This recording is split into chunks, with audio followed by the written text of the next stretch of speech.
Okay, now we've done finding all the zeros. Now we're going to work backwards. So we're going to say we have the zeros. Let's find the polynomial functions. Okay? Let's read this cute little quote. So do everything possible to try and stay positive. Show gratitude, show compassion, be gentle with yourself. Remind yourself that you are needed here. Don't compare yourself to others, not on Facebook, not on Instagram, not in the magazines, not in real life. Trust me, we all go through dark days. We all feel this way. You are not alone. You are not falling behind. Okay? Keep your head up. You're doing awesome. Remember, just take care of yourselves, guys. Please take care of yourselves, okay? All right, so we want to write an equation that could represent the function with the given zeros. So say we're given the zeros 1, 2, and 5. Well, that means that we have x equals 1, x equals 2, and x equals 5. So that I could just subtract it over. I get x minus 1, I get x minus 2, x minus 5. So our complete factorization would be x minus 1, x minus 2, x minus 5. To find the polynomial function, we're going to multiply these together, okay? So if we multiply x minus 1 and x minus 2, I get x squared minus 3x plus 2. And then if we multiply that to x minus 5, we're going to get x cubed. This should be a 3. That's my bad. Minus 8x squared plus 17x minus 10. Okay, now this is assuming that the leading coefficient is 1. Another possibility here is I could multiply all of these by 2 and get 2x cubed minus 16x squared plus 34x minus 20. That would give us, that's an equation that could represent this function, right?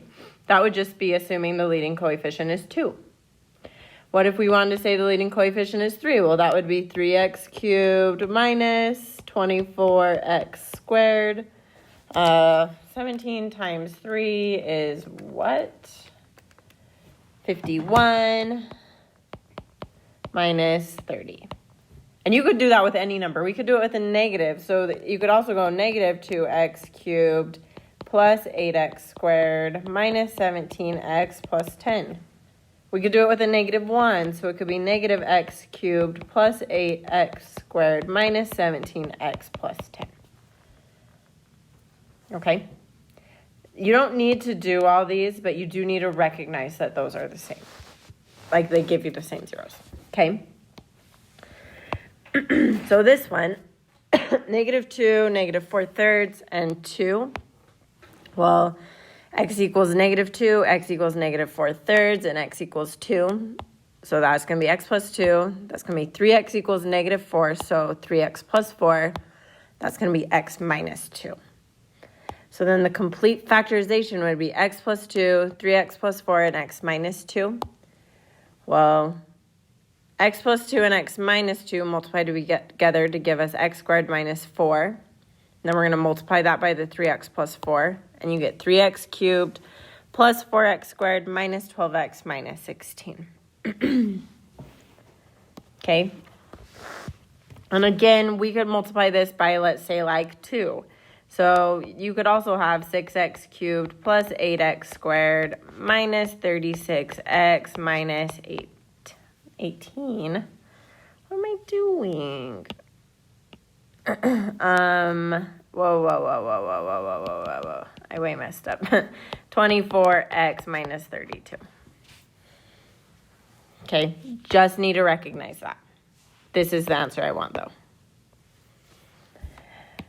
Okay, let's go through some of these ones. So if we have plus or minus 2 squared root of 3 and plus or minus 1, well, that means I have x equals 2 squared root of 3, x equals negative 2 squared root of 3, x equals 1, x equals negative 1. So that's x minus 2 squared root of 3, x plus 2 squared root of 3, x minus 1, x plus 1. So there's our complete factorization.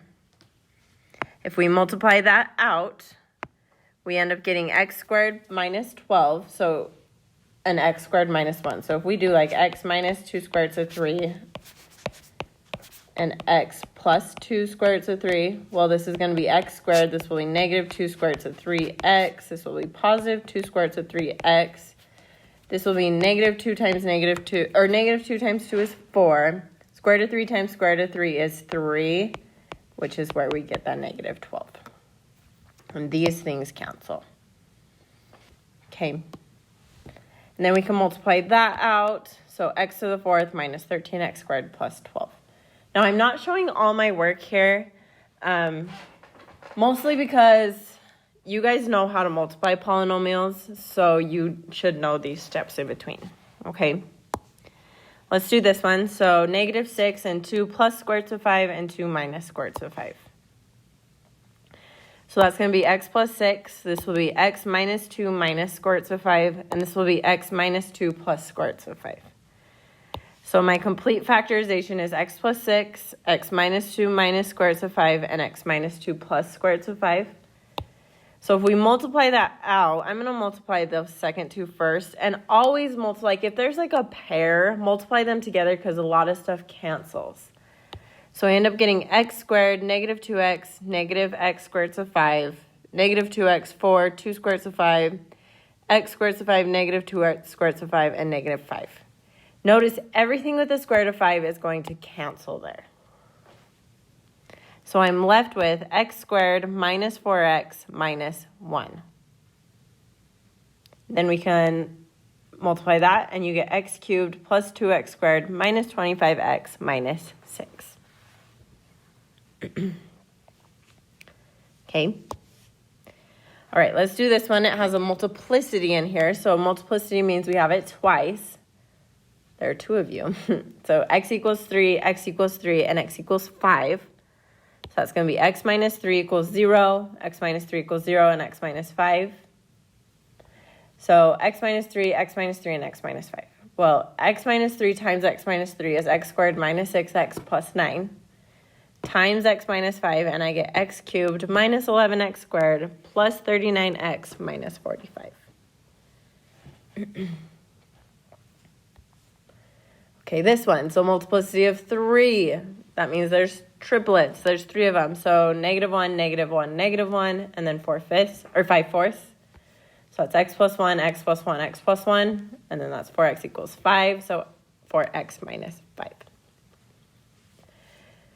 So then to multiply this together, we can multiply those x plus 1s together, and we get x squared plus 2x plus 1. You can multiply those other two together, you get 4x squared minus x minus 5. Then we can multiply that, and whenever I have like 3 by 3, I always use a box. So we end up getting 4x to the 4th plus 7x cubed minus 3x to the 2nd. Gosh, I really suck with my exponents sometimes. To the 2nd minus 11x minus 5. Okay.